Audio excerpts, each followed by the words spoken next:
Become a doctor without NEET. तो क्या ऐसा भी पॉसिबल होता है? क्या हम बिना नीट दिए भी डॉक्टर बन सकते हैं मैम? तो हाँ जी बच्चे, आप बिना नीट दिए भी डॉक्टर बन सकते हैं। तो आज हम एक ऐसे कोर्स की डिटेल्स लेकर आ गए हैं आपके लिए, जहाँ पर अगर आपने जो नीट 2024 है वो अटेम्प्ट भी ना किया हो, क्वालिफाई भी ना हुआ हो, ऐसे सिनेरियो में भी आप उस कोर्स को परस्यू कर पाएंगे और एक डॉक्टर बन पाएंगे। आपके नाम के आगे जो है डॉक्टर लग जाएगा। तो बच्चे, हम सारी जो डिटेल्स हैं आज डिस्कस करने वाले हैं किसके बारे में? BNYS कोर्स के बारे में। तो बच्चे, सबसे पहले जो BNYS कोर्स है वो होता क्या है? तो बच्चे, ये होता है bachelor of naturopathy and yogic sciences. तो इसमें क्या होता है? बेसिकली नेचुरोपैथी कौन सा कोर्स होता है जहां पर हम नेचुरल रेमेडीज के बारे में पढ़ते हैं, तो इसमें फोकस नेचुरल रेमेडीज पे होता है। और योगिक साइंसेस में बच्चे कहाँ पे फोकस होता है? थेरेपी वगैरह पे, physical mental and spiritual practices पे उस पे फोकस रहता है। तो आप ये सब स्टडी करने वाले हैं। और हमें पता है कि आजकल कितनी ज़्यादा डिमांड बढ़ रही है स्पिरिचुअल एंड मेडिटेशन वगैरह प्रैक्टिसेस की। तो आप काफ़ी ज़्यादा डिमांड में रहने वाले हैं अगर आप ये कोर्स कर लें तो। It is one of the most trending courses right now.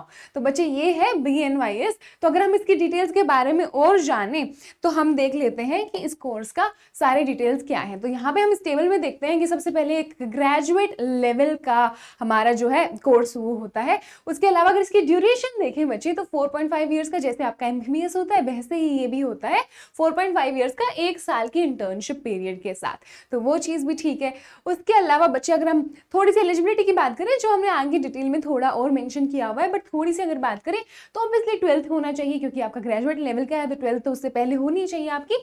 आपके साइंस से कौन से PCB सब्जेक्ट से मिनिमम 50% तो होना ही चाहिए। तो थोड़ा थोड़ा इसका नीट के जैसा ही आपका एलिजिबिलिटी है। उसके अलावा बच्चे, डायरेक्ट एडमिशन हो जाता है इसमें। तो आपको नीट अगर आपने अटेम्प्ट भी नहीं किया है बच्चे, तब भी आप इस कोर्स को परस्यू कर पाएंगे। डायरेक्टली आप जाइए जहां पे भी जो भी कॉलेज ऑफर कर रहा है, और वहां पे आपकी परसेंटाइल वगैरह के बेसिस पे, या फिर उनका अगर कोई इंटरनल एंट्रेंस है उसके बेसिस पे आपका एडमिशन आपको मिल जाएगा। तो यहाँ पे वही बात है कि डायरेक्ट एडमिशन हो जाता है। उसके अलावा अगर हम देखें कि कहाँ कहाँ पे आपको नौकरी मिल सकती है कोर्स करने के बाद, तो ऑब्वियसली गवर्नमेंट में होती है बच्चे। Government hospitals, private clinics, NGO में, रिहेबिलिटेशन सेंटर्स में, ये सब जगह पे आप क्या है बेसिकली नौकरी कर पाएंगे। तो काफ़ी ज़्यादा अच्छा करियर स्कोप है इस कोर्स को करने के बाद। उसके अलावा जॉब प्रोफाइल्स देखें तो जनरल प्रैक्टिशनर भी बन सकते हैं आप। उसके अलावा नेचुरोपैथ, पैराक्लिनिकल, ये सब आपके जो है स्कोप्स यहाँ पर BNYS का कोर्स करने के बाद है। ओके बच्चे, तो थोड़ी और डिटेल्स इसके बारे में देखें। तो ऑब्वियसली बच्चे, मिनिस्ट्री ऑफ आयुष के द्वारा अप्रूव्ड कोर्स है, जहां पर डॉक्टर का प्रीफिक्स लगाना टोटली अप्रूव्ड है आपको। एक इंटरनेशनल कोर्स है, काफ़ी ज़्यादा अच्छा कोर्स माना जाता है। और फॉरेन में हमें जैसे कि पता है, जैसे फॉरेन के लोगों का इंटरेस्ट योगा की तरफ, मेडिटेशन की तरफ आजकल इतना ज़्यादा बढ़ रहा है, तो वहाँ पर इसकी काफ़ी ज़्यादा डिमांड है। तो अगर हम इसको कंपेयर करें अपने बाकी कोर्सेज कौन से BAMS, BUMS, BHMS के साथ, तो हमें पता है ये सब कोर्सेज करने के लिए हमें फिर भी नीट दिया हुआ होना चाहिए, क्वालिफाई किया हुआ होना चाहिए। तो ये सब रिक्वायरमेंट्स आ जाती हैं। बट हमारा जो ये BNYS का कोर्स है, अगर आपने नीट नहीं भी दिया है तब भी आप इसमें एडमिशन ले पाएंगे। और सबसे ज्यादा इंपॉर्टेंट बात कि इसकी जो काउंसलिंग है वो स्टेट के द्वारा रेगुलेटेड होती है। तो स्टेट के द्वारा होगी, ना कि आयुष के द्वारा। तो स्टेट रेगुलेटेड कोर्स होगा बच्चे। तो ये काफ़ी ज़्यादा इंपॉर्टेंट इन्फॉर्मेशन इसकी आ जाती है। अगर फीस की बात करें तो बच्चे, फीस भी काफ़ी ज़्यादा एक नॉर्मल स्केल पर है, कुछ बहुत ज़्यादा फीस भी नहीं है इसकी। यहाँ पर कुछ हमने एवरेज फीस स्ट्रक्चर के बारे में लिखा है। तो अगर आप देखें तो गवर्नमेंट की भी ठीक ठाक है और प्राइवेट की भी थोड़ी ज़्यादा है, बट ठीक ठाक ही है। उतनी भी एकदम माइंड ब्लोइंग वाली भी कि देखते ही आंखें फटी फटी रह जाए वैसी भी कुछ फीस नहीं है इसकी। अगर उसके अलावा देखें कि एलिजिबिलिटी क्राइटेरिया क्या है, तो जैसे हमने डिस्कस किया 12th होना चाहिए आपका। हाँ जी, 12th होना चाहिए, बिल्कुल 12th हो गया। उसके बाद 12th कौन सा सब्जेक्ट में बच्चे? PCB तो होना ही चाहिए आपका इसको पढ़ने के लिए। तो अगर आपने PCB से अपना 12th किया है तो उसके बाद आप इसके लिए एलिजिबल है। प्लस और भी कुछ हो सकती है इसके एलिजिबिलिटी रिक्वायरमेंट्स, अलॉन्ग विद जो 50% का मिनिमम एग्रीगेट है वो तो होना ही चाहिए। तो आपका 50% इन योर PCB सब्जेक्ट्स तो होना ही चाहिए बच्चे। ठीक है, इतनी बात क्लियर।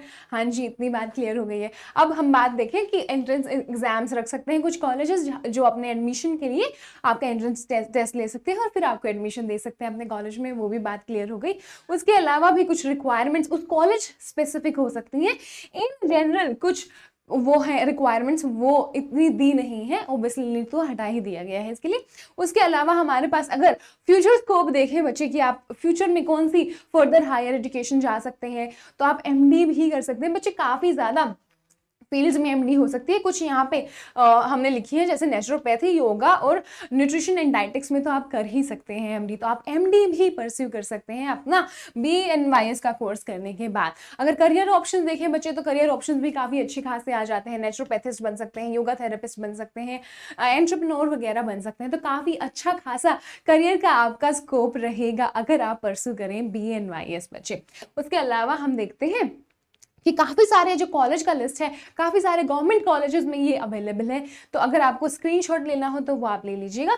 ये है आपका पहला गवर्नमेंट कॉलेजेस का लिस्ट और ये है आपका दूसरा। तो काफ़ी सारे स्टेट्स में इसका जो है कॉलेजेस इसको ऑफर करते हैं, तो बहुत सारे कॉलेजेस में अवेलेबल है। तो अवेलेबिलिटी भी अच्छी खासी है इस कोर्स की बच्चे। तो इसी के साथ हम आज का जो वीडियो है वो ख़त्म करते हैं बच्चे। I will see you in the next session. Thank you so much. और अगले सेशन को ज्वाइन करने के लिए ऑब्वियसली आपको इस वीडियो को लाइक, शेयर एंड सब्सक्राइब करना होगा नीट मार्वल्स को। उसके अलावा जो टेलीग्राम का लिंक है वो डिस्क्रिप्शन में पड़ा होगा, उसको भी ज्वाइन कर लेना। And I will see you in the next